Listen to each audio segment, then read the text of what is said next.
Welcome to the Boneyard with Steve Robertson. As always, I am your good friend and host, Steve Robertson, here on the Monday evening edition of the Boneyard. It has been quite the busy day, but the reality of it is, it's been a long day. It's been a difficult day, and for me personally, as well as all the work we've had to do, and I want to pay tribute to my fine staff over at jeanspage.com that kind of carried kind of a busy day today. I got a handful of stories up too, but kind of with a heavy heart. But the reality of it is that the show must go on, and so we got a lot of portal stuff to talk about. We got some more recruiting stuff to talk about as Mississippi State adds a late signee here in the December signing period. Nice get out of Texas. So we'll talk about that. We'll talk about who all is leaving. I know many of you are panicking a little bit, so I want to talk about that too. But before we get to that, I want to talk a little bit about my friend J.C. Patton before we get into all this stuff. So it's pretty crazy. I want to talk a little bit about feelings and emotions, and I mean real feelings and emotions, not the things that we do to excuse our behavior when we get a bit uncomfortable. There's a lot of that in the world today. So I got ready to go. I woke up this morning knowing I was going to have to go to the visitation, and would love to have been able to stay for the entire ceremony, but work never stops. For your good friend and host. And but I was able to take some time and go, pay tribute to my friend, J.C. Patton. And I got to thinking about this today. J.C. and I have been friends about 20 years. He's been a good friend. And so as I'm getting dressed, you kind of figure out what do you want to wear to the funeral home. Those are big, important decisions, I guess. But at the end of the day, it's about you being there. And to be honest with you, I didn't want to go. I didn't want to go. I didn't want to see him like that. I didn't want to remember him like that. There was a closed casket. Cancer is a very vicious and crippling illness, as you guys are well aware. But, it had been easy just to say, JC would understand. I mean, the first day of the portal's open, the demands of the job are intense. And so he would get it as a guy that followed recruiting as close as anybody. He would understand if I just simply couldn't make it. But the reality of it is I felt, I'm putting my boots on today and, getting ready to go. And I said, that's the last favor I can ever do for my friend. The last one is I can go pay my respects. And I can hug his sweet wife and their girls and tell them that I'm sorry, that I loved him, that he was my friend, and that everything is going to be okay. It may not be okay today, and it may never be the same level of okay, but at some point, it's going to be okay. And I began to think about that aspect of it. Because there's so much today, and I don't want to preach too much about this, but there's so much today. It's like, I don't want to go in an uncomfortable situation because it's just, it'd be such a drain on my mental health. It's been a drain on my mental health too, but that's what you do for your friends. Any level of uncomfortability that I have is far exceeded by the needs of the family. And so we go through, I get there, and there's, Jake Gautreaux and his amazingly beautiful wife, and had a chance to go through the line with them and, kind of talk a little bit. And the line at the United Methodist Church was moved pretty briskly, I guess you could say. But there weren't a lot of tears. I think a lot of it, too, you have the extended illness, and so people kind of come to grips with that. They know the inevitable is approaching. So you have a chance to kind of grieve people before they're gone. And it's sad, but it's also kind of part of human nature. You begin to kind of think about that. It's like, I know what's going to happen here. I know how this is going to end up. At some point, we're all going to die. We are. I guess except for those of us that get raptured, But my point being is that as far as like, everyone always asks, when you go to a funeral or visitation, they always say, how'd it go? It's kind of a silly question, right? I mean, they always typically go the same. This one really wasn't the same, though. I think it was really more of a celebration of JC. I mean, there are his friends and their wives and so many people from over the years, former Mississippi State players and staffers and just great Starkvillians, people around the community, church members, law associates, people of that nature, everybody kind of gathering for this family. And it struck me when on the way home that I never got to tell JC that we're about to have a grandson. And it's one of those things, too, you start thinking, I wish I'd have called more. And I think, the thousands of phone calls that I've received over him, and that's not an exaggeration, thousands of phone calls over the years from JC, sometimes 10, 11 a day during the heart of recruiting. He's just a guy that just loved it. And he loved Mississippi State. And he loved to call and compare notes. And it struck me, that there's a part of me, I said, what, I wish I'd have called more.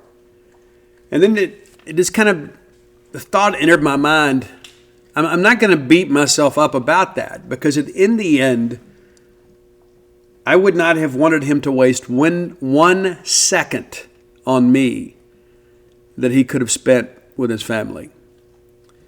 And that's not to let myself off the hook, but I understand that time is precious. Life is short, death is certain. And one of the great paradigms of life is we age, we begin to lose parents and aunts and uncles and older friends and sometimes younger friends or friends of our own age. We begin to consider our own mortality. And I thought about my grandson. And I said, God always knows exactly what I need, Because just as my cousin Sarita passes away unexpectedly, 3 weeks younger than me, and now my friend J.C. Patton, after a very brave and courageous battle with cancer, has passed away. Here is this unborn child that God has given me to love. I'm the kind of person, I have a huge capacity to love people. I do. And I love with all that I have. And if I've ever told you that I love you, know that I meant it. It wasn't just social convention for me. I absolutely love you if I've told you that. And there are many of you that I love that I'll never get a chance to tell you that. But just as my older friends and family members begin to die off, there's a new generation of people that haven't been born that I'm going to love too. And so there's not going to be any love lost in the life of Steve Robertson. I'll just redirect some of that towards some new people. And I'm currently reading The Prophet. Those of you that have read it, you'll understand that. And I shared that, a bit of a passage of that, with a young lady that's worked in media relations for the last few years. And she thought she was set to graduate back in the spring. And, I think a class didn't maybe go the way she wanted. She came up a little bit short, so she had to come back and work the fall. And I won't mention the name because I don't want to embarrass her for any reason. But she's another one of those people that I love. And I want great things to happen for her in her life. And it just so happened yesterday I got a chance to see her. And she's finished and getting ready to head back home. And I shared something with her from the prophet. It's like our children are not our own. And we take the wisdom and experience from a time that they never experienced to prepare them for a time that we'll never experience. And my hope is that we choose wisely in the lessons that we pass down to the next generation. The world is in turmoil in many respects. And everybody that gets older always says to themselves, man, I worry about the world for my children. Everybody's always said that, every generation. I worry about the world I'm handing off to my children. I have those same worries. but I know that I have equipped them well to deal with whatever comes. And I know that J.C. Patton's family are in good hands because they have each other. And they have all of us. And there will come a time, that everybody goes home. I remember when my dad died, it felt so disrespectful to him to go back to work, to get back to life. Life goes on. And I just wanted to kind of stay in that moment with my siblings. I didn't want to get in the car to go home. It was so difficult.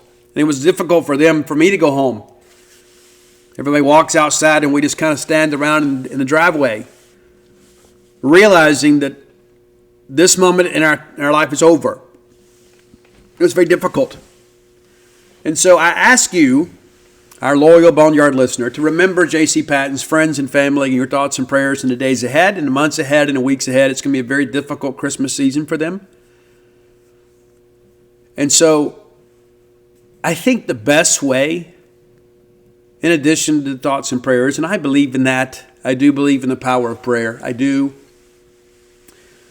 But I think the best way to honor the memory of J.C. Patton is for us to ensure that we let those around us know how much we love them this holiday season and every day.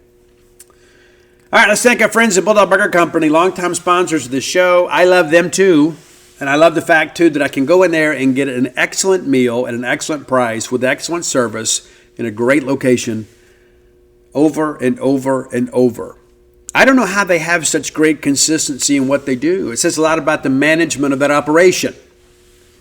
They don't have an off day. And I love that about them. That my expectations are always met and often exceeded when I go to Bulldog Burger Company. 3 great locations to serve you: University Drive in Stark Vegas, Gloucester Street there in Tupelo, Lake Harbor Drive in the Richmond Flowood area. Have the spring rolls as your appetizer. They will make you and everybody around you better looking. Get that great restaurant quality hamburger. There's a reason you go to Bulldog Burger Company. It's for those great burgers. You don't have to get a burger. There are other options there. You can have the sweet heat chicken sliders. You can have those sloppy Joe sliders. If you've never been to Bulldog Burger Company, let me encourage you to get the Bulldog first, okay? Let's not get crazy out of the gate. And I think the award-winning hamburgers, they have some there, But start there and then begin to kind of branch out on your Bulldog Burger journey on trip number 2. Get that chocolate shake or perhaps that shipwheat bread pudding to go. You'll be glad you did. Get home at night. Get a little bit of a sweet tooth. You can fill it with a great restaurant-quality dessert.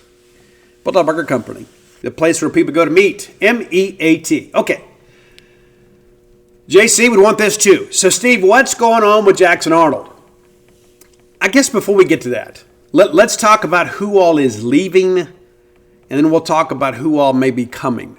Does that make sense with you? No top 10 list today either. We're just going to bare bones it today, and then we'll get back to top 10 on the Wednesday show. It has been a very busy day, as we've had several guys that did not pre-announce their decisions to enter the portal. And so we've had a lot of guys go in today. And let me share with you this, and we'll do some research maybe as the list kind of becomes more final. But so far, 23 outgoing transfers for Mississippi State, and that could change any moment now. So here is what we have so far. Safety, Jacoby Albert. You recall he was the guy that transferred in from Kentucky, and then from the very beginning of camp in 2023, he tears the ACL. Has to work his way back, and made a couple plays this year. But, I think for some people he was a little bit overhyped, and I think there was probably a little more expected of him. And it's so difficult to come back off an ACL injury, especially when you're a speed guy, right? It takes some time to get your legs back under you. And guys are so desperate to get back on the field and play the game they love.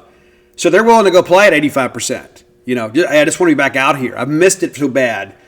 And so wish Jacoby the best. He's a great young man.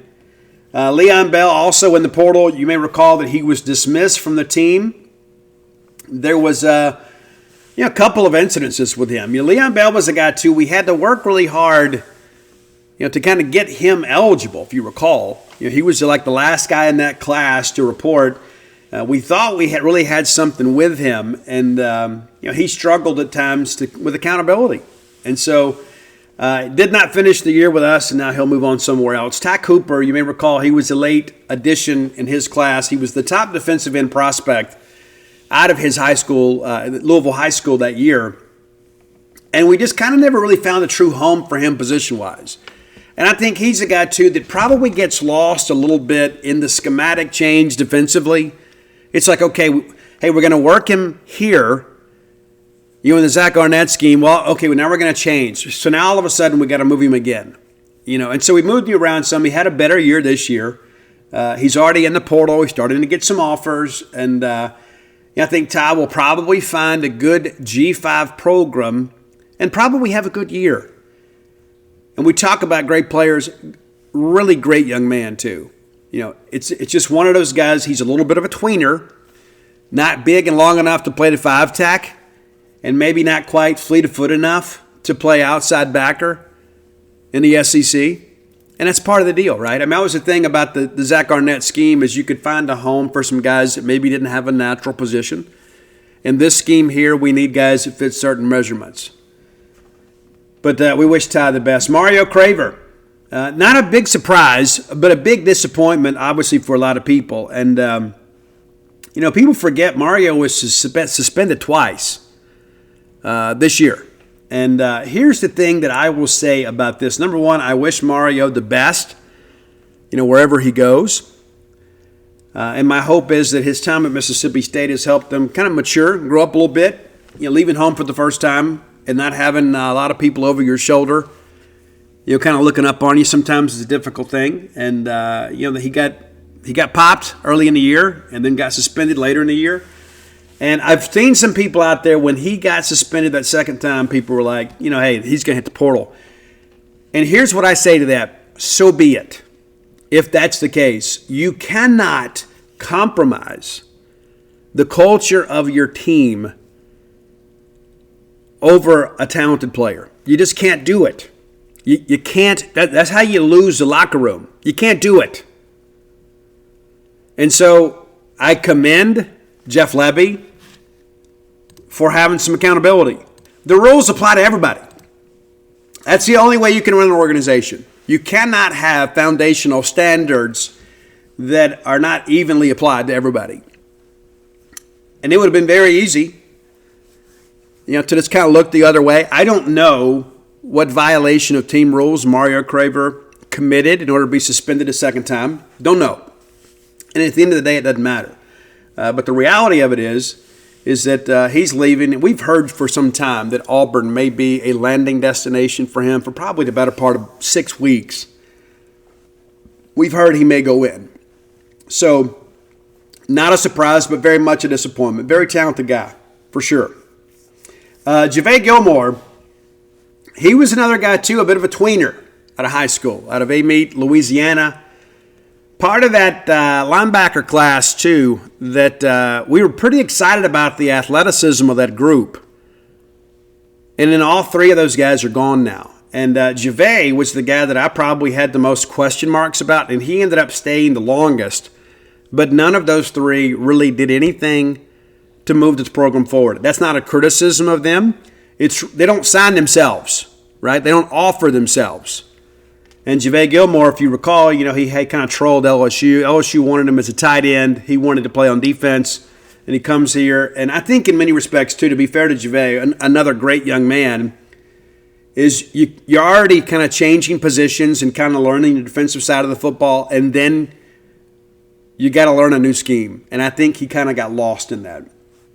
Wide receiver / tight end Antonio Harmon. Another great young man, disappointed that things didn't work out better. I think he's a guy, too, that probably would do better in the Dan Mullen spread as a flex tight end. You remember when there was a lot of people involved in his recruitment, hey, you're going to be a first-round draft pick and that sort of stuff. And I think he's, again, one of these guys that really just doesn't have a home. And I think that he is a guy that could probably go to G5 and be an X receiver and do exceptionally well. but he was a guy that wasn't big enough to be a tight end. And in this scheme, there's not a lot of flex in the tight end thing, right? I mean, you look at Sadoo's a freak, right? But Sadoo could be a little bit bigger too. Sadoo's a guy that doesn't always, run block the best. But I think Antonio kind of got up here and got the tweener label on him. And again, not fleet of foot enough to play the ex-receiver in the SEC in this offense. And then maybe a little bit too thin to play tight end in this offense. But wish him well. But, some of the concerns about him, Spurrier took him late, was the foot speed. And, those chickens kind of came home to roost.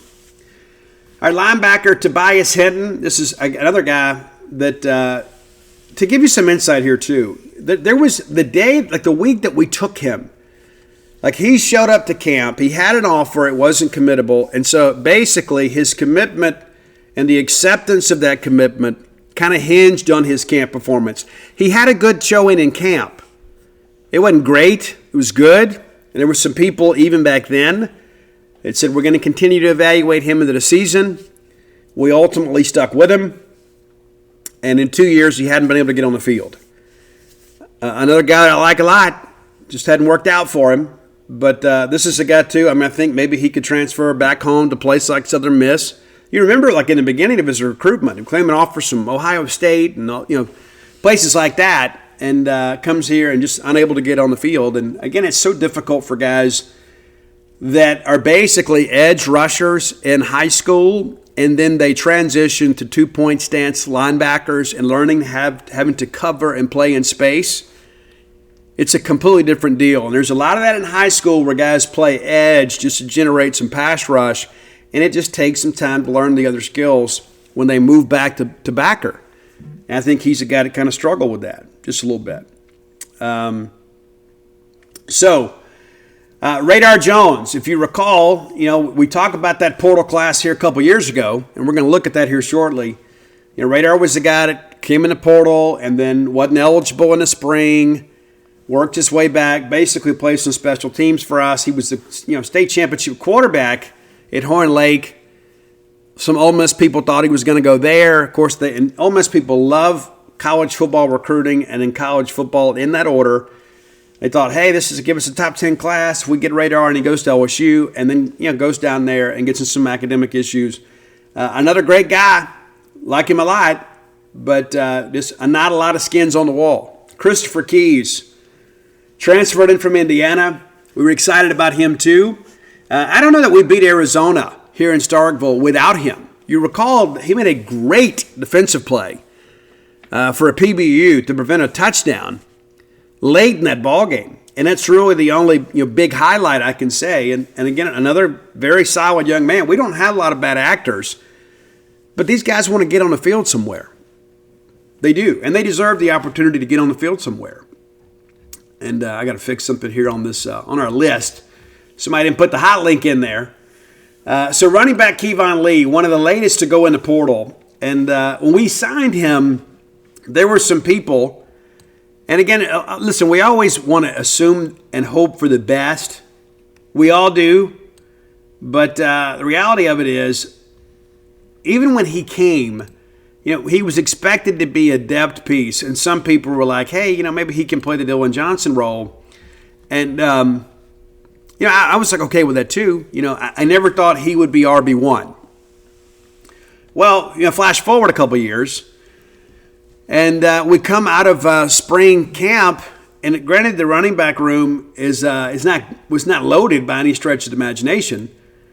But and I even asked Jeff Levy about that in spring. Jeff, what do you think about the running back room? We got to get better. We got to get better in that room. And then Kevon Lee emerges as the lead dog. And, to be as fair to Kevon as I can be, I thought that was a bad sign for us. I did. Because I think that he is probably best used as kind of a complementary back. I think he's a second or third guy in the rotation. He is a power runner, has a tendency to run a little bit high. But, he's a guy that has some value. I just don't think that he's a guy that you can kind of build an offense around or be in a situation where he's your primary ball carrier. And that's how I felt all along. And so he's going to get in the portal. And you got hurt in the Florida game. You hate that for him. He was not going to be a guy, I think, that blossomed into an NFL prospect. But he's a guy that hadn't played a whole lot and had a lot of chances to carry the football. He had some very inspired runs for us at times this year when he was healthy. And so you would like to have seen him have the opportunity to, to kind of finish that up. Linebacker John Lewis, a guy that was a late addition to his class at Germantown High School, kind of made himself as a senior. There are a lot of people that said, hey, Steve, I don't think that he's going to qualify. Well, he had no trouble qualifying at all. Went to media days with Mississippi State this year, and it was kind of like, well, who do you bring? You don't really return any names off the defense. Somebody's got to go rep a defense, and John's a very personable and gregarious guy. And it just never worked out. There were times he made some big plays and showed some flashes, but consistency kind of eluded him.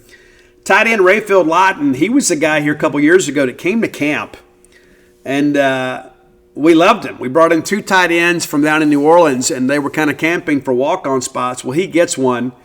And even though he didn't play a whole lot, I think this is a success story for Rayfield Lawton. What I mean by that is he comes in, has a chance to play in an SEC program, and now if he wants to go to Nicholls State or Southeastern Louisiana, he's got 2 years of SEC practice experience under his belt. He didn't have those opportunities before. And I think now he will. And so, and again, I think a lot of him had a chance to meet him and his family when he came up that day. Defensive tackle Gabe Moore, we've talked about him. He was the guy that was out, with a non-football related health issue beginning of the year. Gabe was the guy we were really excited about. Knew we were going to have to bulk him up and slot him inside. That may not have been the best thing for him. Wide receiver Trent Hudson, no surprise, he opted out earlier this year. And you remember there was a lot of discussion on social media. How does he go from wide receiver 1 to not play and only getting a handful of snaps? I think one of the worst things that we might have done with Trent is to name him a first-team wide receiver, because it set an expectation that maybe he couldn't fulfill. And it was interesting. We thought we were done at wide receiver, and we ended up taking him, and people were like, hey, this is going to be great. He was a big-bodied guy, so we thought there would be a role for him, but it didn't work out. Quarterback Chris Parson, we've talked about that extensively. Wish Chris the best. Jeffrey Pittman. Jeffrey Pittman is, a guy that didn't play this year. A guy that I thought a lot of. When he was coming out of Taylorsville, we had a chance to get him out of JUCO. I said, hey, this is a great number 2, number 3 back. He had a big play against Arizona too. I don't know if we win that game without him. Jeff is a guy that runs with some conviction, but of course some off-the-field issues, and no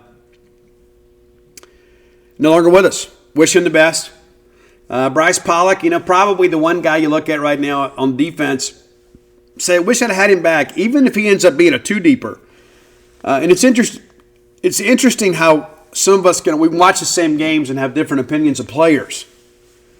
A lot of people say, hey, look all the tackles he makes. Yeah, I'm not criticizing Bryce. I'm just talking about it in general. When you're in the secondary, I'd rather see the PBU than the tackle, right?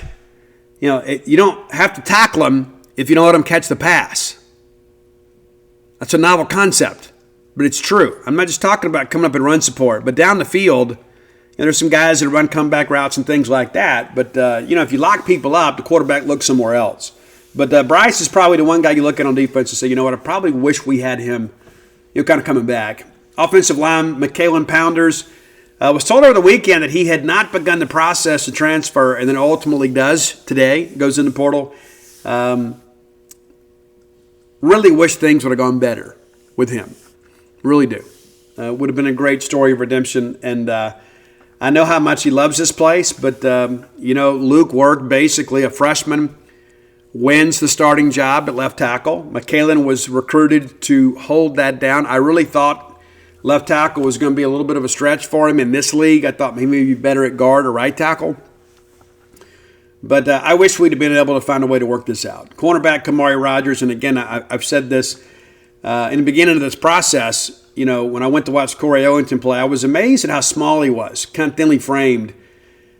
And when he got in the college weight room, he did put on some size, but it was one of those things, man, what do you do? How do you come back from 2 ACLs? I mean, you're asking so much of this young man. And, think a lot of him and his dad, and wish him the best. Linebacker Marcus Ross, it's like, man, we barely knew you. He was a late addition to last year's class and just never did anything. We needed backers. We needed people. And that's the thing, too, with backers. It's one thing I worry about with all these backers leaving. Those are traditionally the guys that play kickoff coverage, right?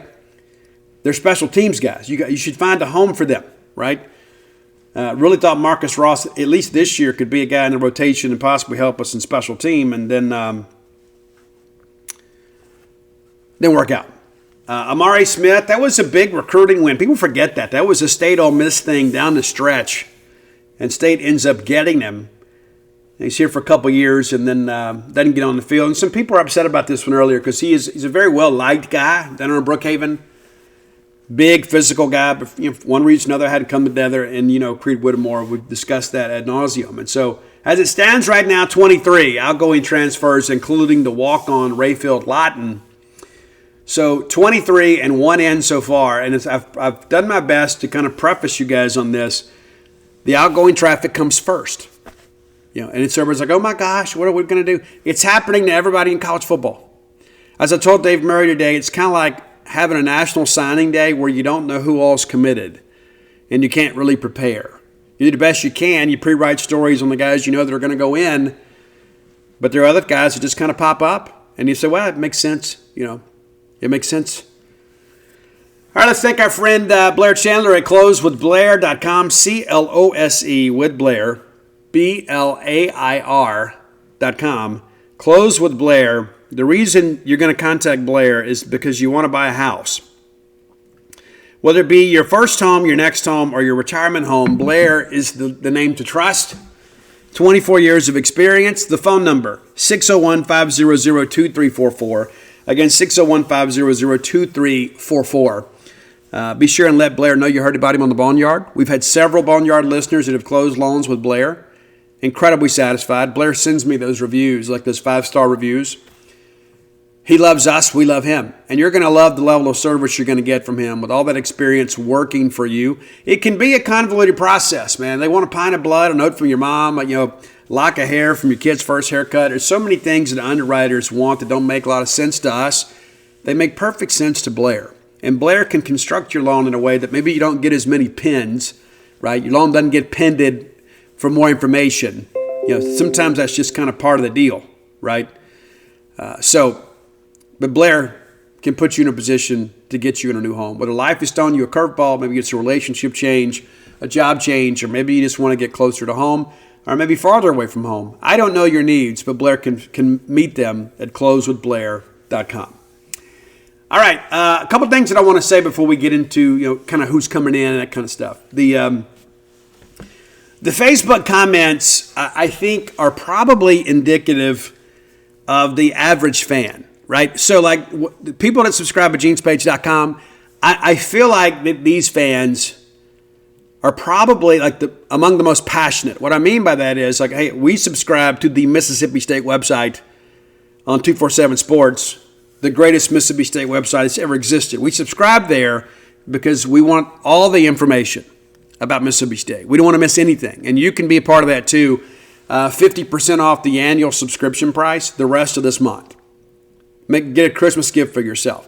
And especially with the portal going the way that it is, we're doing updates every day. I do the Bones. I did two installments of Bones today. So you got updates on about 10, 11 players. First day of portal, right? And so we plan to do that throughout this process until things kind of begin to calm down. That's not even counting the outgoing stuff, right? It's just potential guys that could be incoming. And so the first thing that I see on these Facebook groups, right, is like you see a guy like Tobias Hinton, right? A guy that hasn't played a snap. He's worked hard for Mississippi State. He's done his best to try to find a role on this team, and it just hadn't worked out, right? And it's not always anybody's fault. It just didn't work out. He came in here, gave it his best. It didn't work out. There's no hard feelings. And he would love to stay. And so we post that story, and immediately I start seeing dollar signs out there. Guys, that's just wrong. It's wrong of you to assign motive to why a player is transferring. And so what happens is somebody puts those dollar signs. Oh, it's all about the money. No, it's not. Not with him, and not with most of these guys. They want to play football. It is obviously apparent to them at this point that they are not going to play significantly here. They have an exit meeting with their coaches. They find out where they stand on the depth chart and say, you know what? If you want to go get in the portal, we'll support that. We'll even help you try to find somewhere. You have a coach call me, I'm happy to give you a good reference. Guys, that happens all the time.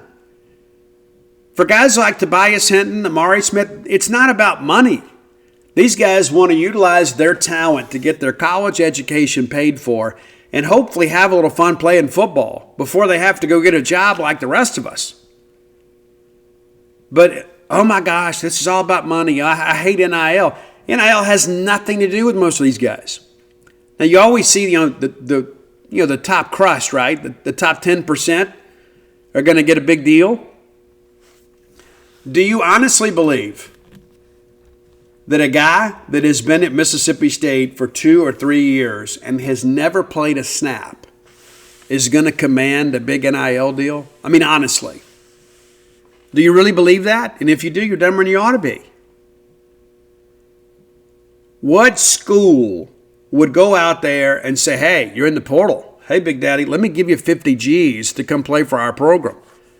Oh, no, it's okay. You've never played. What sense does that make? Zero, which is exactly what the NIL deal is going to be. Zero. Nobody is tampering with those kids. Now, there's some other big-name kids out there get tampered with. You better believe it. Especially young guys. You know, we know that Mario Craver. We know some people have already kind of been circling like vultures. But do you think a guy like Antonio Harmon, who has come in here and done his best to play 2 different positions for Mississippi State, you'd really think he's leaving for money? That's not fair to that kid for you to get out there and suggest that. It's not fair, it's not right, it's ignorant. He wants to play. And we also need to make sure we have somebody in that scholarship slot that can play up to the expectations we have for that position group. It just didn't work out. You think Ty Cooper is going in the portal for money? No. You're being ignorant. And for those of you that know better and you listen to the show, when you see that stuff in the Facebook groups, you can help me with that. And you can help on. I've gotten to a point now, like, I don't have time to deal with it today. But I see this stuff pop up, and I think how incredibly disrespectful. For some of these guys, they have been told by the coaches of their dream school, it's like, hey, son, you're just not going to be good enough to play here. Their hearts are broken. They've been here 2 or 3 years. Maybe they've got a girlfriend. They've made some friends. They've got brothers. They've gotten up every day at 5 a.m. to go do pregame or preseason workouts with. Guys that have been there for them when they've been injured and banged up. They're going to have to leave those people too. They have to leave the community that they've been a part of. You know, they go to the Humphrey Coliseum, cheer for Josh Hubbard. That's gone too. They go out to the left field lounge and have a hot dog and a beer with everybody. Well, they're leaving that too. And to suggest that some of these guys are just going to leave for money? I mean, come on. Think it through. And you know what? We got to make some room. And one of the things that I'll say too, people say, you know what, loyalty no longer exists. Well, there's some truth in that. There is some truth in that. In college football, the way things are structured now, the loyalty piece is questioned on both ends of the spectrum. everybody says, well, these kids aren't loyal to us, and that we give them an opportunity. And again, not all these kids are leaving of their own volition. But are we going to be loyal to Blake Shapen? I mean, that's the question that I ask. Blake Shapen, a guy that came here from Baylor, expected to be the starter, and he gets a shoulder injury against Florida. And then Michael Van Buren comes in, does some really good things. And so now people are like, well, hey, Shapen can leave. And then all of a sudden the Jackson Arnold rumors start making the round. And it's like all of a sudden, hey, we just forgot about Blake Shapen. Everybody's like, hey, well, do you think Michael Van Buren will leave if we go sign Jackson Arnold? Well, probably. And so the question is, are we being loyal to Blake Shapen? Are we being loyal to Michael Van Buren? No. And let me tell you why that's okay. Just as every young man out there has to do what he feels is best for him and his own future, Jeff Lebby and this staff have to go out and get as much talent as they can possibly get at every position to move this football team forward. So, spare me to talk about loyalty. We're in a different age in college football. It's not like the days, like I go back and think about DJ Shockley. Do you remember him? Those of you that are old enough to remember. Remember DJ Shockley? What a great player he was at Georgia. Sat on the bench and worked as a backup for, 3-4 years? And then finally gets his opportunity and he sets the woods on fire in Athens. And he was a testament to everything that was right in college football. He could have transferred, and they didn't have the transfer portal back then. He could have transferred and had to sit out a year and gone somewhere else and probably even been a starter for 2 or 3 years. But he stayed. Those days are over. And you get a guy like Luke Work, a guy that grew up a Bulldog, a guy that comes in and earns a job as a true freshman. That kid's going to be loyal to you, and you're going to be loyal to him. But you know something else too? If we find out a year from now that Luke's not able to handle the left tackle spot, we're going to go find another left tackle. And we should. And Luke will tell you the same. This is not Boy Scouts of America. This is the Southeastern Conference. And so you can't get out there and be critical of the season and then in turn be critical of the way we're trying to rebuild the roster. It's like, oh man, football was terrible this year. I want to win. Oh, but no, we can't lose this kid that's never played. It can't be that way. You got to see it for what it is. And I hate, in many respects, what college athletics has become, especially on the football side. Especially. You don't have time to develop kids anymore. I mean, you don't. I mean, there's no building in place. And there's more pressure than ever to win because everybody's like, hey, well, you've got the portal and you got NIL. And people don't understand that, some of these kids out here, he's like, I would love to go get this kid. You don't understand. That kid has got an agent that's asking for 6 figures minimum right out of the gate. It's like, I hope he chooses us. Well, he's not going to choose us. His agent may choose us. It's a different dynamic. And I'm not trying to give you, any grief about this.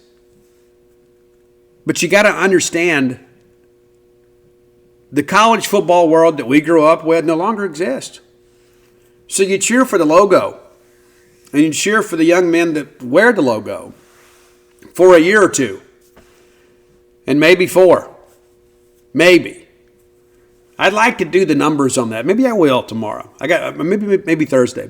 It's busy this week, but how many guys actually make it to senior day in the NCAA, NIL, and portal era? You thought about that? I mean, you still see a bunch of guys out there, but how many of those guys were transfer guys that came in for their senior season?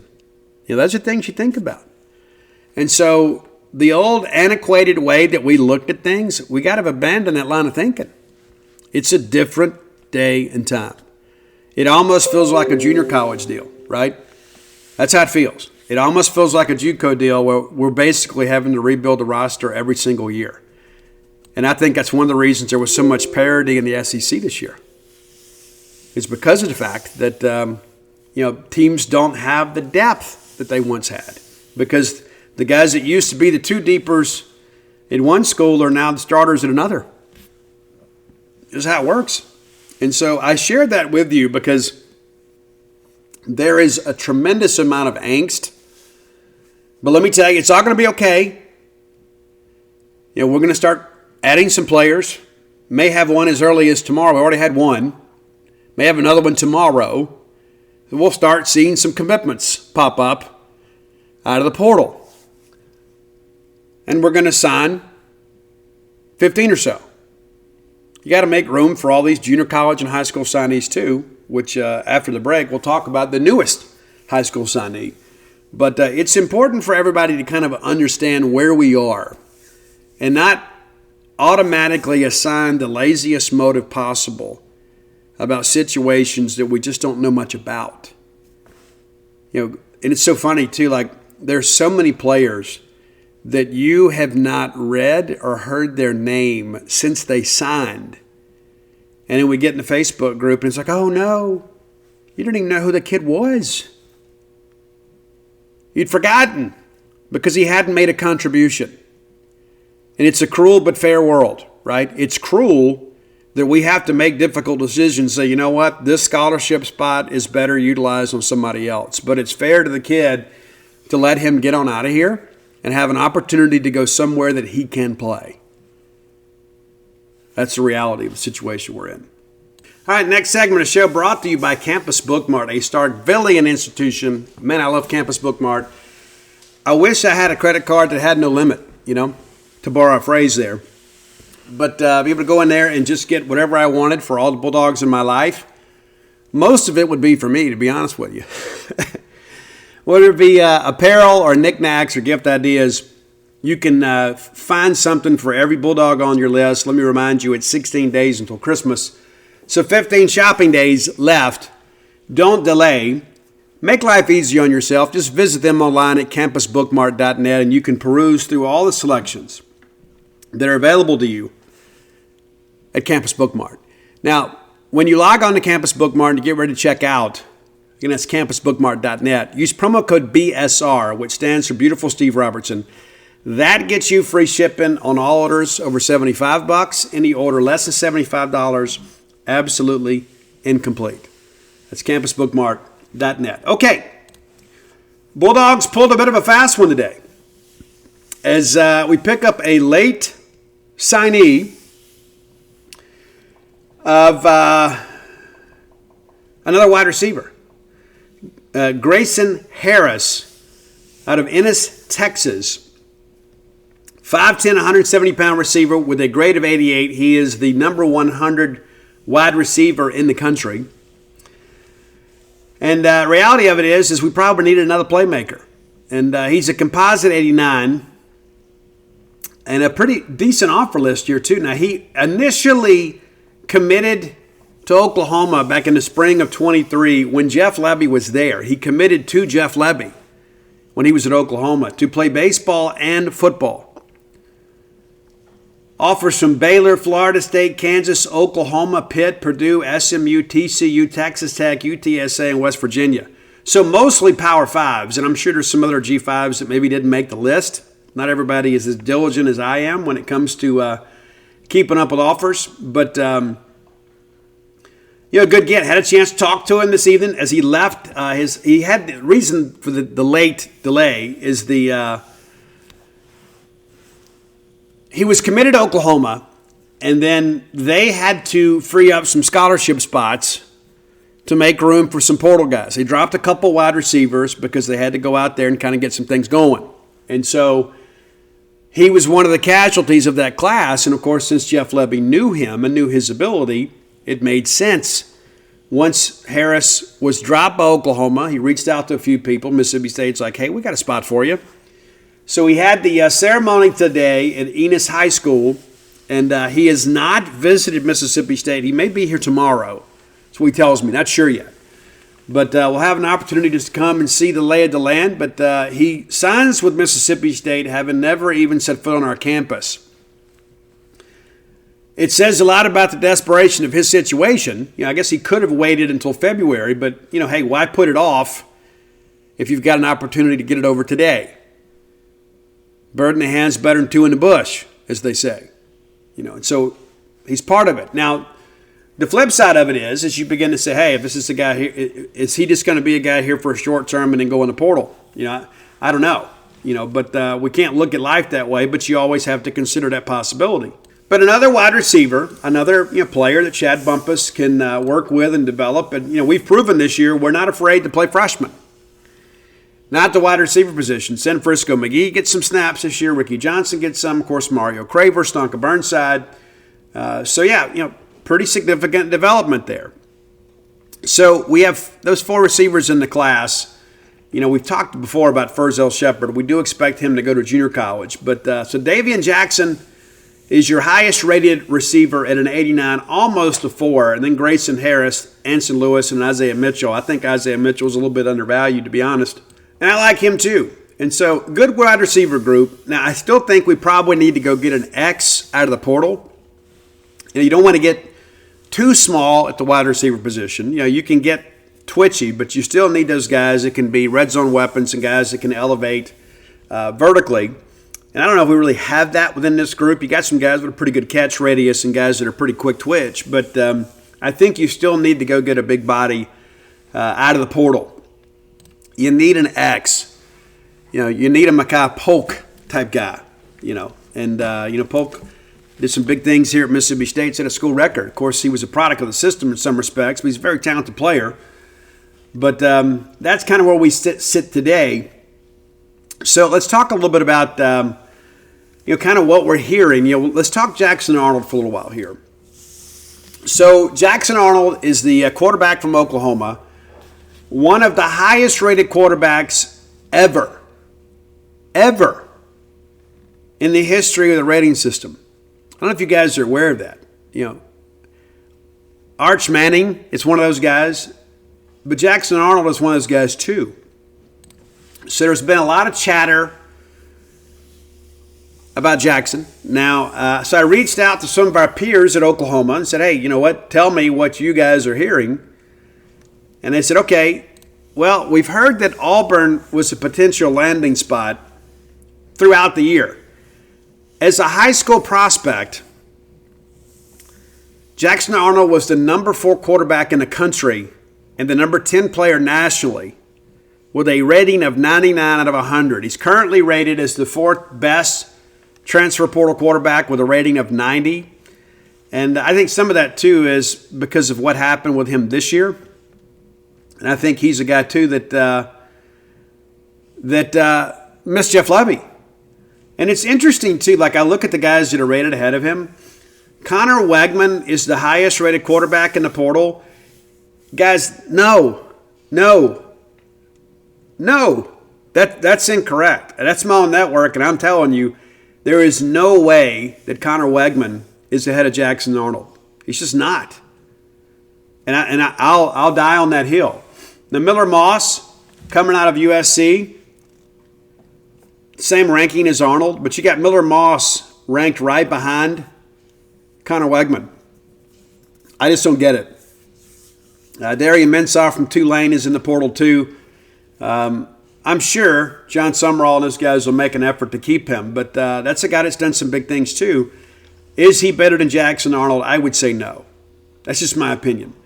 Now, there are some people out there that are already forecasting Jackson Arnold's going to come to Mississippi State. Now, what's interesting too is like the initial report had a confidence level of 5. So it's basically 50%. It's a 50% chance that he comes. Okay, my thinking about that is that it's a click generator for them. That's just how I feel about it. I would not enter a crystal ball pick if I did not feel that there was a better than 80% chance of a guy making a decision. Just wouldn't do it. It just absolutely wouldn't do it. But yeah, Jackson Arnold and Jeff Lebby have a great relationship.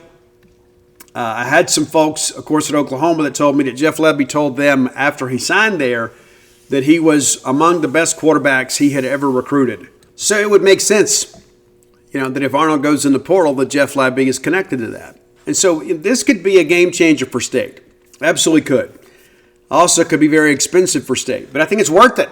I mean, you got to get a big portal win to kind of get things going, and you build around the star quarterback. I don't think there's any question about that. You talk about we need to build some enthusiasm. We need to get people excited to sell season tickets next year. Because let me ask you this right now. Are you excited about football season next year right now? Be honest with yourself. You love Mississippi State, but are you excited about Mississippi State football for 2025? I would say most people probably not. But all of a sudden, you go get a Jackson Arnold, a guy, again, he's just a sophomore this year. Guy threw for 1,421 yards, 12 touchdowns, and 3 picks. And you start thinking about, hey, then you can kind of build a class around him and have him out there recruiting wide receivers for you, recruiting offensive linemen for you. And you go back and look at what he did to Alabama. That's a pretty impressive game. Look at some of these games, that he played in. I mean, he had some struggles early in the year, and you got to wonder how much of that is because he missed Jeff Lebby. Jeff Lebby's a guy, obviously, that knows how things work with him. But 9 of 11 against Alabama, it's all underneath passing. But I got one of these message notifications. Are we going to have a team next year? No, we're not. No, we're not. That self-loathing stuff is just so unbecoming of our fan base. It really is. But, Jackson's a guy that, is a bit of a field general and is a good runner. He ran for 444 yards this year.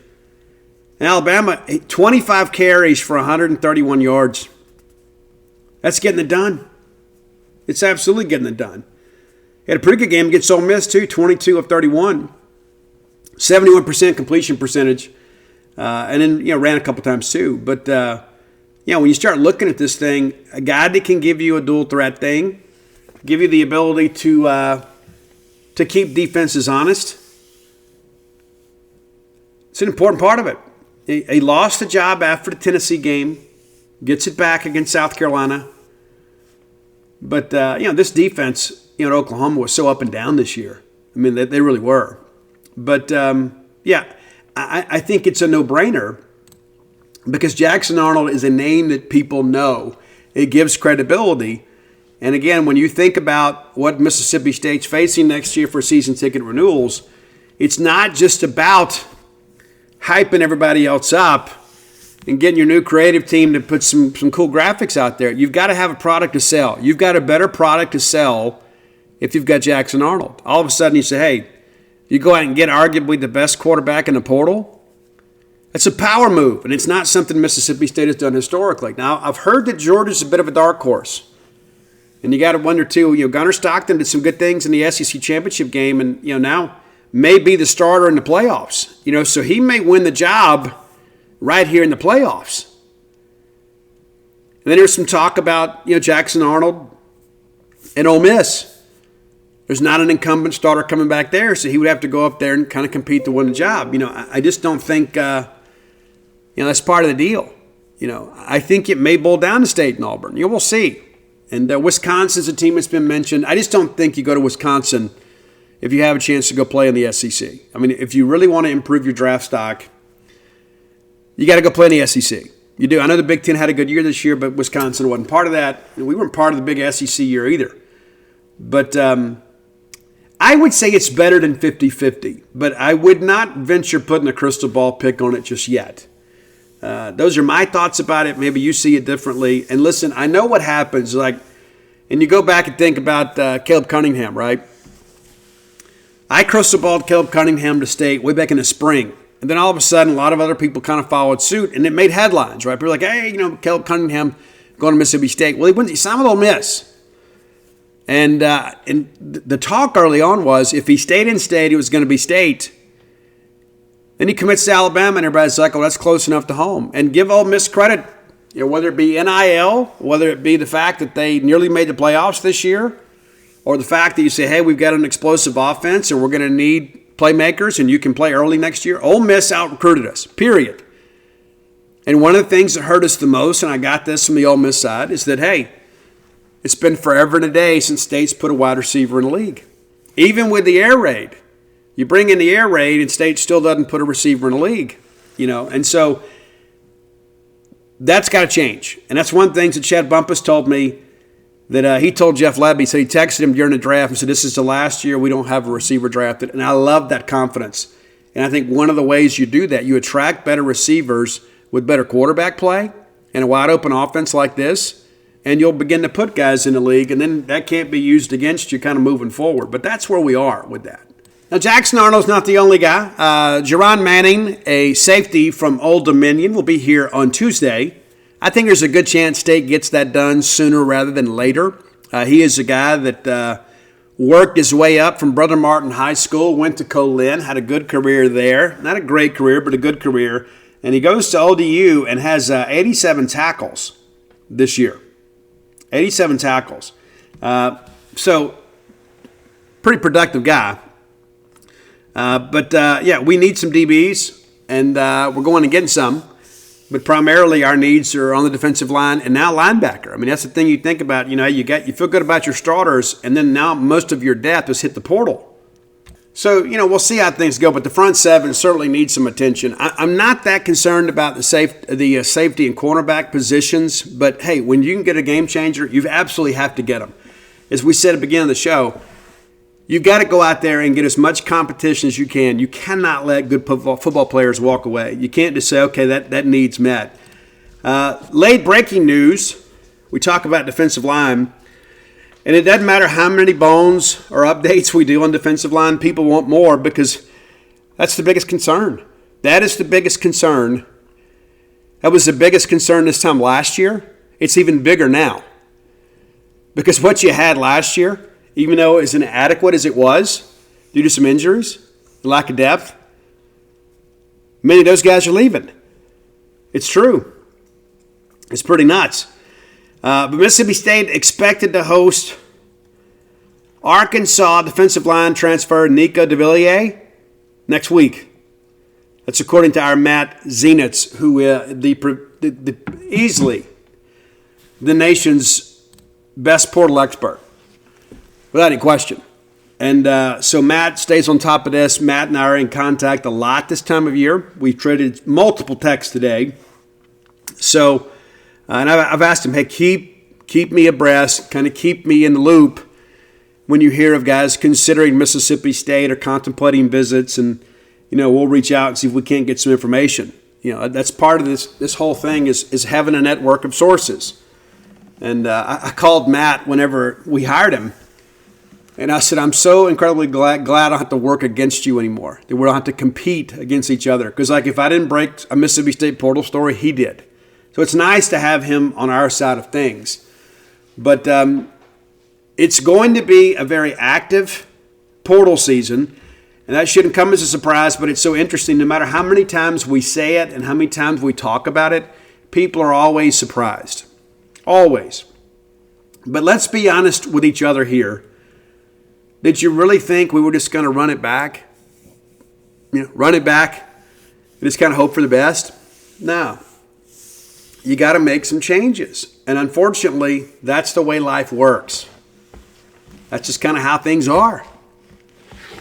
In order to bring in new players, you've got to open up roster spots for them to be on the scholarship rolls.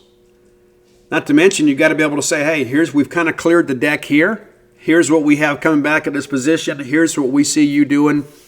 And we expect you to come in and compete right away for playing time and to be a difference maker within our program. That is an incredibly important aspect of this. It's not a deal where you're just like, hey, we got a bunch of good kids, and so maybe you can play here. No, we've got to pave the path for them to kind of understand, and again, when we talk about some of these numbers, you go back and look at some of the numbers. I mean, outside of Bryce Pollock and Mario Craver, do we have a guy that's really turned big numbers that's in the portal? I would say no. The argument against that is you're losing a lot of your depth. Then you got to ask yourself, if a guy's been here 2 or 3 years and they're not getting it, Do we need to get a third or fourth year? I would say no. All right, final segment of the show brought to you by the Stark Vegas Clubhouse. We're going to be staying there end of the month. I can't wait. Can't wait to have all of my children and grandchildren under one roof. And, of course, we got a lot more to celebrate as we have a new grandson on the way in June. He'll be here before I know it, man. I cannot wait. Cannot wait for him to be here. Yeah. And so we'll have a chance to sit around as a family like we used to do when everybody was kids. And we'll play games and, let the girls watch some videos and sit in Dee Dee and Papa Steve's lap. And we'll cook. We'll have a great time. We'll take advantage of that full-service kitchen. We'll do our best to fill up those 5, soon-to-be 6 bedrooms, and we'll use those 2 baths. We'll use that back porch area. I'm sure there'll be some people that will enjoy an adult beverage. Of course, we'll all sit around the fire pit. There's nothing better than a conversation around the fire pit. It's an important part of life, right? Just to be able to get out there and relax and get away from the phone a little bit, get away from technology and just be people again, right? There's something primitive about that, too. You think about our ancestors just sitting around at night around the fire, just kind of soaking in the atmosphere and the company. Set up some opportunities like that for your family or your friends. Perhaps it's a work group. They can accommodate you. Google Stark Vegas Clubhouse. And when you do, their Facebook page will auto-populate. You can peruse the fine amenities that are available to you and your guest. Also going to be some booking options that pop up. And this place is, guys, just 5 minutes away from the Mississippi State campus, right? So, like, if you just want to come, maybe a midweek trip or a weekend trip and take in a couple basketball games, you just stay there. And then you can do, like, all your dining or tailgating right there on site. Head to the basketball game, come home. 5 minutes. It's great. It's great. It's neatly tucked away in a very quiet area. So, when you see those booking options, you can book through Airbnb or VRBO. But I can save you some money if you book through the Evolve website. Promo code BSR10. That's BSR10, the number 10. Gets you 10% off your stay. How cool is that? Stark Vegas Clubhouse, the best place to stay in the Golden Triangle. I wanted to go back and look at some previous portal classes before we get out of here. And it's still an inexact science, right? But I remember, we were all thinking, hey, we did so well in the portal back in 2023, that's when the portal thing really became a big deal, right? Everybody was talking about that. You're going to have all these transfers, immediate eligibility. Things are going to be great. And, I guess we can go back even further than that. Let's go back just real quickly here to 2022. And what's going to be interesting, too, there's going to be some names that I mentioned, and you're probably not even going to remember them.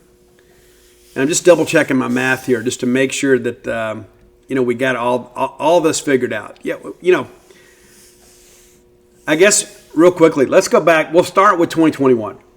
So that portal class, we had Jack Kristofic from Sam Houston that came in. It was basically a walk-on deal. Jack Abraham came in. Chance Lovertich. So 3 quarterbacks come in from the portal. None of them played. Jalen Green came in from Texas. A couple good years for us. Jameer Calvin came in. A couple good plays. Mekhi Polk, Randy Charlton, of course, the hero of the Egg Bowl. And so, it's a good group. Good group. I'm sitting here looking at this thing, too. There's so many people. Like, we had some people working with us that didn't know how to handle all this. They did not understand how we got Jeremiah McCrimmon listed as a commitment. He was a walk-on. I don't know why that concept was so difficult for some. But anyway, 2022, let's look ahead here. And it's crazy to go back and look even the high school guys and how few of those guys are still here. You go back and look at this 2022 class, the high school guys. So you had 20 enrollees in that class. Trevion Williams is still here. And we're counting down here. Jackson LaHue is still here. Dante Russell is still here. That's it. That's it. 3 guys out of 20 enrollees from that class. You look at the transfers. Jordan Morant came in from Michigan. A lot of people were thinking he was going to come in, and he was just basically a career special teams guy. Hunter Washington came in. He's been solid for us. And then we had George. Remember George? How much trouble I had pronouncing that? George Apollos. He was a good punter for us. Stephen Lasoya came in, ended up transferring out. Massimo Biscardi, of course, this is good things for us. Justin Robinson transferred in, transferred out. Jordan Mosley still here. Jackie Matthews came in, wished he would have come back another year. Marcus Banks, of course, the hero of the Outback Bowl. So, we got some value out of that transfer class. We didn't get much out of that high school or junior college class because, like Percy Lewis and DeCarlos Nicholson, we were so excited about both of those guys. Both of them left. Mojo Dortch, of course, transferred out. Savion Thomas, and again, that's that linebacker class we talked about, with Avery Sledge, Khalid Moore, JaVale Gilmore. We just got nothing from it. All right, flashing ahead here to 23. And this is why people are skeptical, right? I mean, it's like, we're so reliant on a portal, but we need to get some hits in the portal because of the fact it's about 50% that you hit in the portal. Jamari Brown never played a significant snap, transferred out again. He was a late addition from Purdue, and I kept telling everybody he was a depth piece, and some people thought, this guy, no.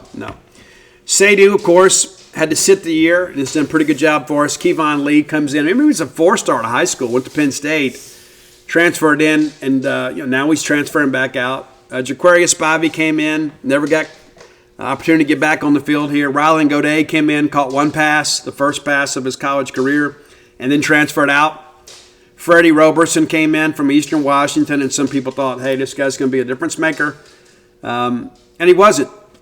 Mike Wright came in. We know how that went. And Jacoby Albert came in, transferred out. Nick Barmira was a value guy in the class. Very appreciative of Nick and his family's contributions. Christopher Keys transferring out. Kamari Rogers transferred in, transferring out. Radar Jones transferred in, transferring out. And so, again, you look up and down here. I mean, guys, you had 12 transfers in the class. You get contribution from Seydu. Kevon was a solid guy, I guess, at times. And then Nick Barmira. And that's it. So your hit rate in that transfer class was less than 50%. It's more like 25%. True story. And we go back to last year, and I think this is an important thing too. It's a different coaching staff, right? It's a different guys doing the evaluating. We had a lot of bureaucracy and elite system, with who gets an offer, who can commit, that sort of stuff. So we took 19 transfers last year.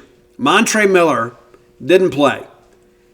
Still with the team, didn't play. I don't know if he had an injury situation, but he didn't play. And again, he was the late ad. We were 3 guys that we were chasing. We got one of the 3 and haven't got any contribution from him. Trent Hudson, we talked about him, transferred in, opted out, transferring out. Davin Booth, absolutely a great contributor for us, especially down the stretch. He's exhausted his eligibility, but that's a hit. Theo Brumfield was hurt beginning of the year. Only played 4 games, so he has the he can redshirt. He can count last year as a redshirt year. And I'm interested to see kind of what we do with that. I'll get some clarity on that. Stone Blanton, of course, had a really good year for us, especially the second half of the year. One of the top tacklers in the Southeastern Conference. Now, some of that's because we were on the field so much. But Stone, I think the second half of the year, really played well. Really played well. Got something to build around. Blake Shapen, of course, part of the class, gets injured. Jacoby Jackson still got a year of eligibility left.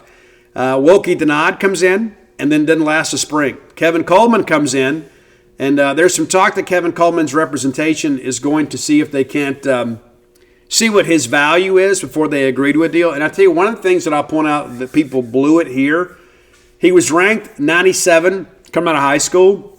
They valued him as 88 at the transfer. Guys, Kevin Coleman was one of the best receivers in the SEC this year.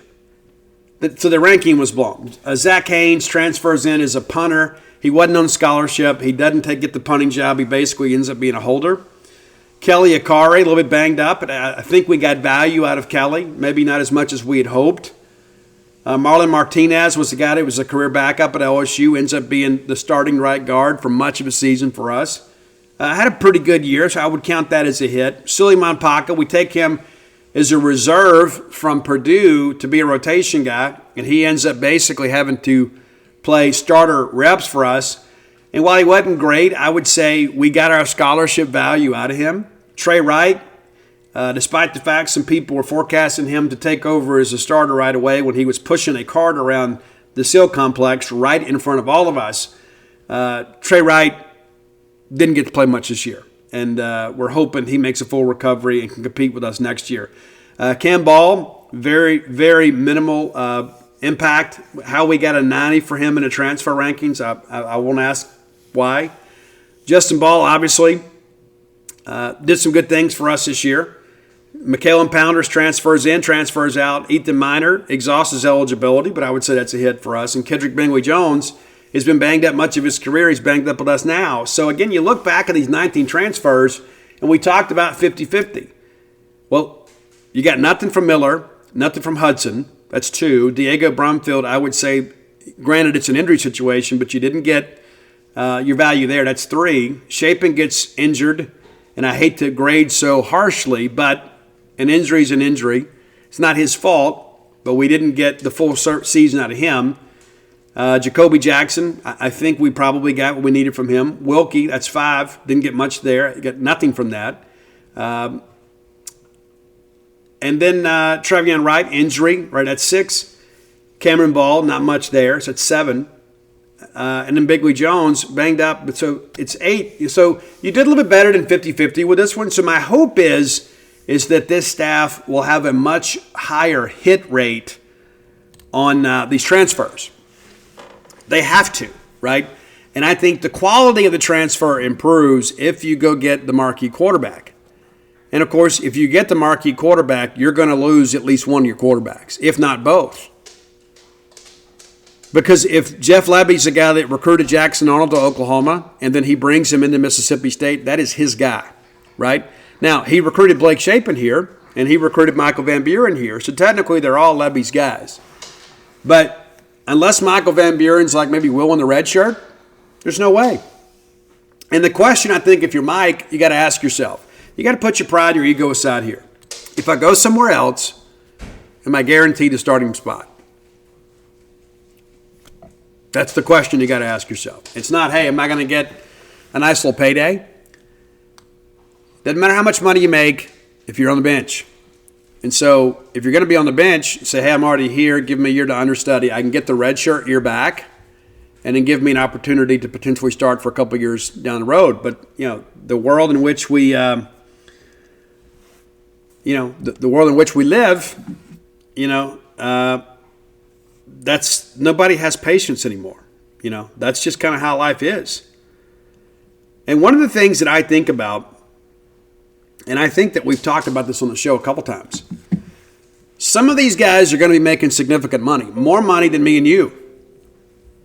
And so what are you going to do when you have to go get a real job and you're not making that money anymore? What are we doing to prepare them to come down off of that? You got some guys out there now, making a few grand a month to play football.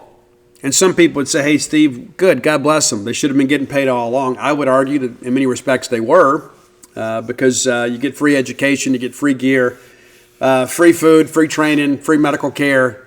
You can't put a price tag on all that stuff. But I think it's okay for them to share a little bit in the purse, but we've kind of overcorrected. And that's got to be fixed. But when you think about some of these guys out here, because there are some guys out there getting 7-figure deals. There are guys that are connected to Mississippi State that want 7-figure deals in a year. You're not going to make that. You're not going to make that in life unless you sign a pro contract with somebody. And everybody thinks that's going to happen. In most cases, it's not, like the old NCAA commercial. 99% of these people are going to go pro in something besides sports. And so I think that's something you got to prepare people for. But that's down the road. Our focus at this point has got to be, accumulating the best talent we can possibly get to get this thing turned around next year. Now, somebody asked me, I said, we got to win next year. They said, Steve, if we win 5 or 6 next year, is Levy back? Yeah, I think so. Yeah, I don't think there's, you want to see progress. And especially if you've got some pieces to build around.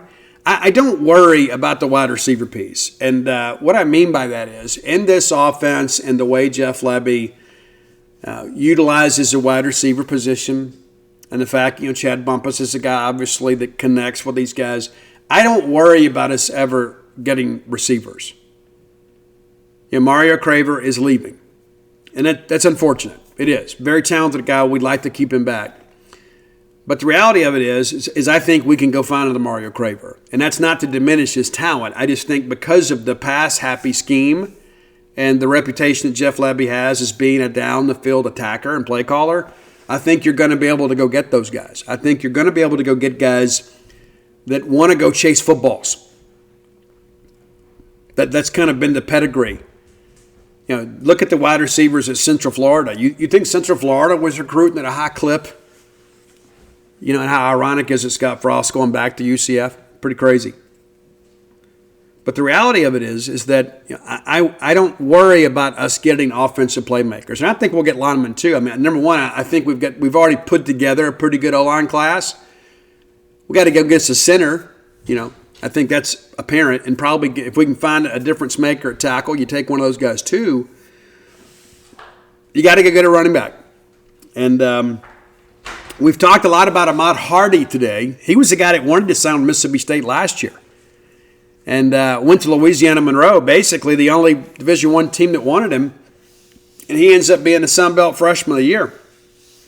Well, Mississippi State's involved with him.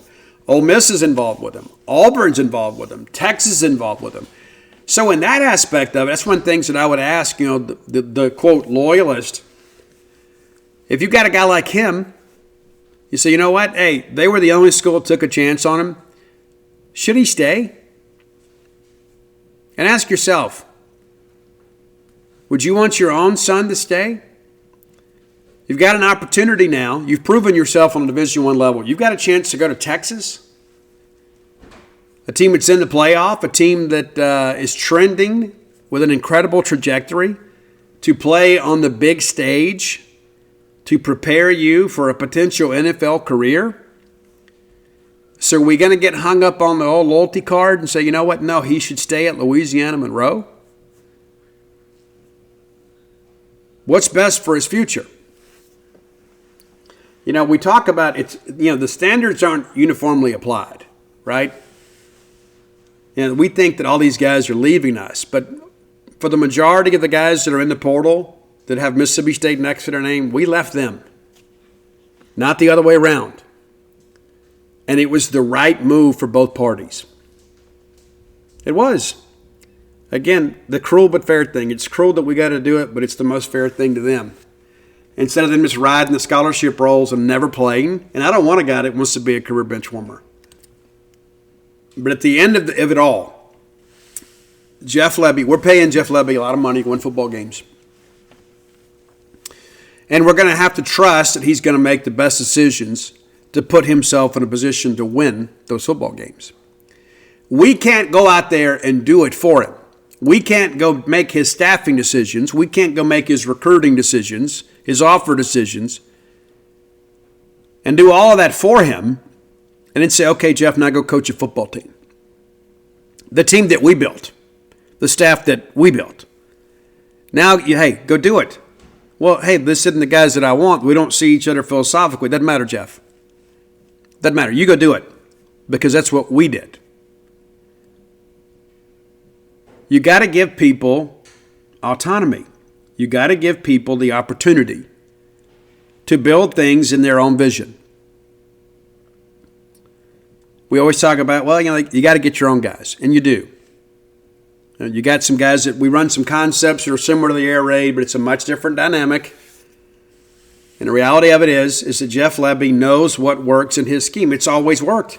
This is the worst year offensively Jeff's ever had in his career, even dating back to Southeastern. He is a guy that has elevated the offense everywhere he's been. And, of course, he's handicapped this year because he loses the senior starter in Game 4. And then you've got to kind of go back to the drawing board and kind of build the offense a little bit around Michael Van Buren and the strengths that he has. And Mike made some big plays for us this year. But if you begin to look ahead this time next year if we want to be in a better position next year and thinking about buying each other bowl tickets for Christmas, we got to make some difficult decisions now. And everybody's going to have to be all in. And that's what's going to happen when we think about the Jackson Arnold thing. And that's one thing I'll say. There are a lot of our fans out there that get it. And there's some other ones that I don't know that we do. We got to decide if we're committed to win or not. Everybody wants to win, but not everybody wants to do what it takes to win. When you run an organization, whether it be business, sports, whatever, you've got to be ruthless. And there are times you got to make difficult decisions that hurt. But it's best for the organization. Every one of these young men out there has to make a decision they feel is best for them and their futures and their families. But I hearken back to the conversation we had earlier. To suggest that all of this is money related is just not accurate. It's just not accurate. It's an easy excuse. But the culling of the roster is going to be an annual rite of passage for every team in college football. Every single year. And it's incredible to think about how the adults have failed the young people. Without any question. You know, we became so incredibly student-athlete conscious, and I've always been said I want what's best for the student-athletes. Sometimes giving them everything they want isn't the best thing for them. It's like your own children, right? And it's best, Steve, you got to believe in a free market economy. I do, but the reality of that is, too, is like I think the NCAA has a right to enforce its own rules. It's not a right to play college football. It's a privilege. And so we've got to get our arms around this and put some parameters in. And we've taken some steps. The NIL is a big part of this thing that drives the desire for a lot of people, right? I have seen some young people that in recent years that have gone into the portal thinking, I'll go into the portal and I'll be able to get enough money to buy a car. Maybe I won't get rich, but I'll be able to get enough that I can, take a girl on a, nice date or take a vacation during spring break. I'll get enough, and they get nothing. They don't even get a scholarship. You go back and you look the last few years at the guys that have transferred out, you're going to find several of those guys that never played football again. And so the lure of the big deal, and there's some people out there in my industry that are incredibly irresponsible. Because they're out here pushing all this stuff. Oh yeah, it's like the forbidden fruit. Oh yeah, you go grab that, man. You get in the portal, and everybody's going to be throwing this money at you. But the stark reality of it is many of the guys that go in the portal don't command that type of attention. That's the reality of it. And I think now that this thing has been around a few years, I think that there's probably some education and some lessons we can draw from that. That there probably needs to be people around the country that put this thing together, best and worst practices of the NCAA transfer portal. Dear students, you're not going to get rich, right? It's not like all of a sudden I went and played a couple years of college football and now everybody wants me. Because I guarantee you this, for those guys that haven't had anything production-wise, leaving a program like Mississippi State is probably going to end with you going somewhere that you find less desirable, with less amenities, with less prestige. That's an important aspect of this thing too. You want to build a brand? You're not going to do that by going to 6 different schools. Just my opinion. Hey, let's get out of here. If you hadn't done so, go to DutyNobleBook.com and you can order all of my sports titles and When the Bottom Falls. That book's been selling well again lately too. Tomorrow, Tuesday, I will be at Gumtree Books there in Tupelo. I don't know if you guys have been in there. I absolutely love that place, and they have been very kind to me these last couple of years. And so we'll be in there. They ran the ads in the paper, so you should be aware of that. But let me give you the parameters around that, just so you know. I would love to see you. And I know that you love to see me because we love each other. But and again, it's so funny. Like when you're scrolling through text messages, it's like when you don't need it, you just run all over it all the time. And then when you need it, it's like, oh, I can't find it, right? Yeah, so here we go. So tomorrow, Tuesday, Reed's, Gumtree, and Tupelo from noon to 2. So on your lunch break, come by, say hello, pick up some signed books. And then on Thursday, I am in Ridgeland at College Corner 2 to 4. College Corner, Ridgeland 2 to 4. And then Sunday, Book Martin Cafe 11 to 3. Now, probably going to go ahead and record your Wednesday show Tuesday night because I got to be on the road Wednesday. Matter of fact, I got the oil change in Ruby today. We're gassed up, ready to go. We got to take a road trip to go see the Bulldog signees down at Mississippi Alabama All-Star practices. I've been doing that for years and years and years, and so we'll run down there for the afternoon, and we'll get pictures and we'll get some interviews, and we'll come back and have that content for you, And so that's the plan anyway. So I look forward to getting down there and doing that, and I love going down there. I want to win the game. Every year I want to win the game. I know you guys do too. Until next time, let's all live our lives in a way we make more friends than enemies, and people can see a difference in the way we live.